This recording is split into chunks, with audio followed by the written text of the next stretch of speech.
It has been a very long night of severe weather from North Texas through eastern Oklahoma all the way into central Arkansas. I'm in Russellville, Arkansas, where that line of storms just passed through. A tornado warning happened just to the west of here, right near I-40, near the Clarksville area. That's the storm that I was just behind. No confirmed tornado with it, but very strong rotation just to the north of I-40. Back across North Texas, the threat was mainly large hail, with large mothership supercells moving through a relatively clean, warm sector.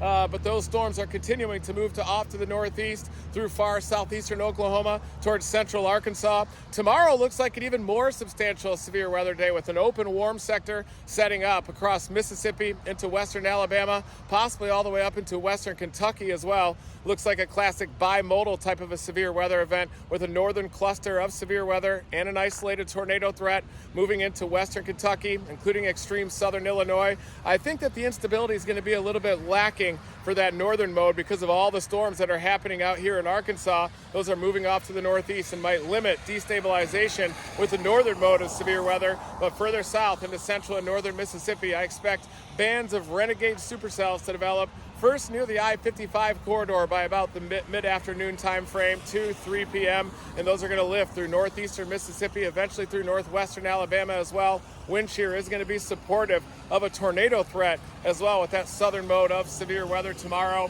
But first, we need to get through tonight. More severe weather expected here in Arkansas. Flash flood warnings are in effect off to the west. I saw numerous reports of flooding as I was passing through Fort Smith, including some rapidly flowing water through the ditches out there. I talked to law enforcement in Fort Smith. Some of those roads are underwater in some of the flood-prone areas of Fort Smith.